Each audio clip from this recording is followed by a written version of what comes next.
Assalamualaikum warahmatullahi wabarakatuh. Jadi di sini saya akan membahas soal mengenai keterbagian dengan induksi matematika.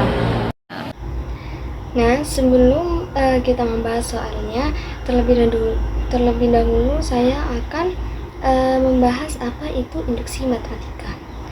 Induksi matematika adalah salah satu metode pembuktian dalam matematika.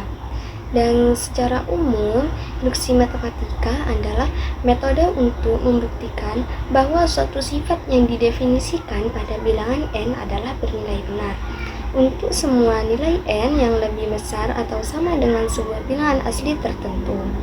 Perlu ditekankan bahwa dengan induksi matematika, kita dapat melakukan pembuktian kebenaran suatu pernyataan matematika yang berhubungan dengan bilangan asli, tetapi bukan untuk menentukan suatu formula atau rumus.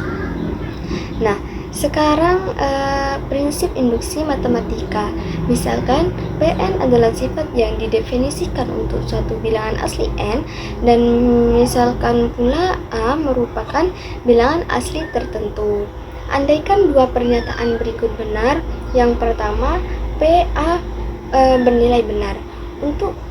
Yang kedua, untuk sebarang nilai asli K lebih besar atau sama dengan A. Jika PK benar, maka PK plus 1 juga benar. Maka pernyataan untuk sebarang bilangan asli L lebih besar atau sama dengan A bernilai benar. Metode pembuktian dengan induksi matematika pada suatu pernyataan untuk suatu pernyataan bilangan asli N lebih besar atau sama dengan A, dan dengan A-nya itu adalah bilangan asli tertentu. Sifat Pn adalah benar. Untuk membuktikan pernyataan tersebut, kita akan melakukan dua langkah. Langkah yang pertama yaitu langkah dasar atau basic step. Langkah yang pertama itu akan ditunjukkan bahwa PA itu benar.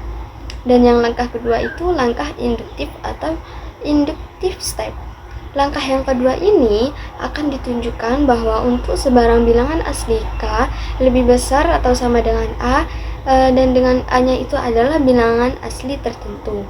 Jika PK bernilai benar, maka PK plus 1 juga bernilai benar.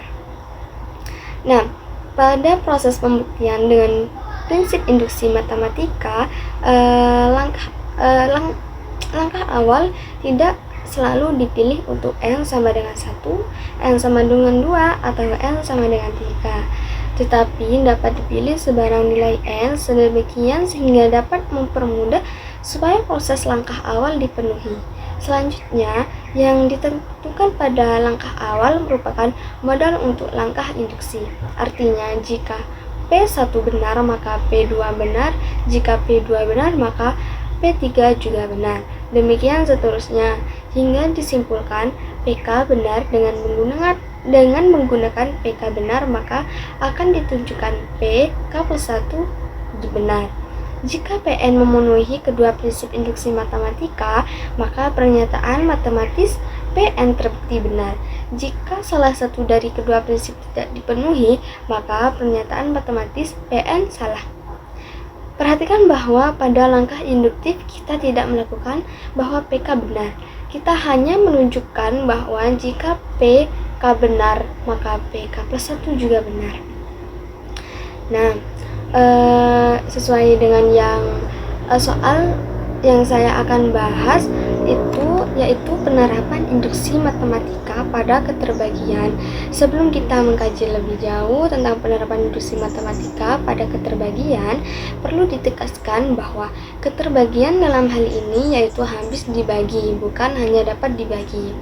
Pernyataannya itu A habis dibagi B, bersinonim dengan A kelipatan B, B faktor dari A, dan B membagi A. Jika P habis dibagi A dan Q habis dibagi A, maka P tambah Q juga habis dibagi A. Sebagai contoh, 4 habis dibagi 2 dan 6 habis dibagi 6, maka 4 tambah 6 juga habis dibagi 2. Nah, pembahasan selesai, maka kita lanjut ke penyelesaian soal pada induksi matematika pada keterbagian. Di sini soalnya adalah N pangkat 3 min N habis dibagi 6. Untuk N adalah bilangan asli.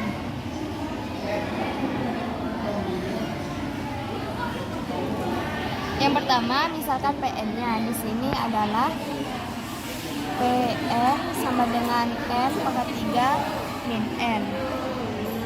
Maka untuk pembuktian induksi matematika perlu langkah-langkah induksi matematika, yaitu kita langsung ke langkah pertama.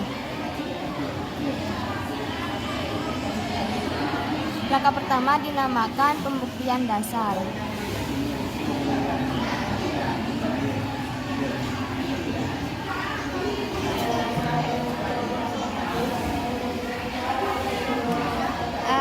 Di langkah pertama kita akan membuktikan bahwasannya Pn benar untuk N sama dengan 1. Maka di sini kita gantikan semua variabel N dengan 1. P1 sama dengan 1 pangkat 3 min 1. Hasilnya adalah 0. Seperti yang kita ketahui bahwa 0 ini habis dibagi 6.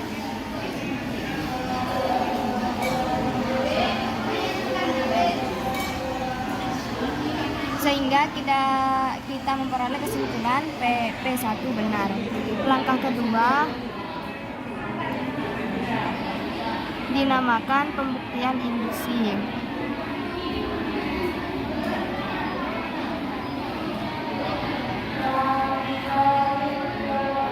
Langkah kedua kita mengasumsikan bahwa Pn benar untuk N sama dengan K. Artinya N-nya kita ganti dengan K. PK sama dengan K pangkat 3 min K. Atau dapat kita ambil kesimpulan PK sama dengan K pangkat 3 min K habis dibagi 6.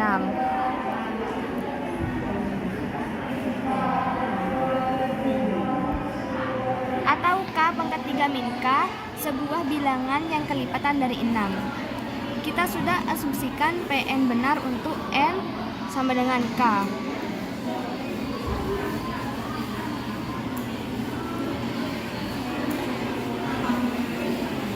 Karena di sini kita sudah asumsikan bahwa kita akan membuktikan Pn juga benar untuk N sama dengan K plus 1. Sehingga dari sini kita peroleh N-nya diganti dengan K plus 1. Sama dengan K plus 1 pangkat 3 min K plus 1.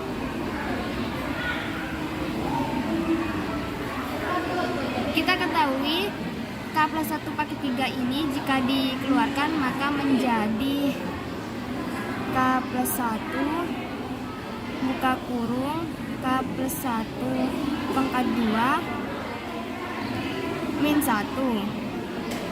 Sehingga kita selesaikan terlebih dahulu yang ada pada dalam kurung. Maka di sini K plus 1 pangkat 2 itu adalah K kuadrat ditambah 2K ditambah 1 min 1 sama dengan K plus 1 K kurung K kuadrat ditambah 2K tutup kurung. Karena ini plus 1 min 1 jadi tinggal coret. Di sini kita bisa merubahnya menjadi K plus 1 dikali K dikali K plus 2.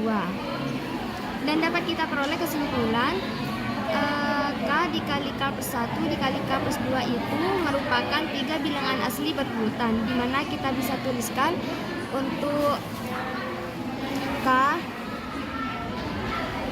bilangan asli, maka K dikali K plus 1 dikali K plus 2 adalah 3 bilangan asli, 3 bilangan asli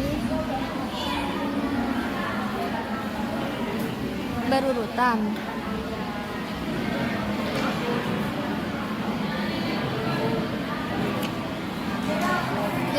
kita ketahui jika itu bilangan asli berurutan, itu pasti habis dibagi 6.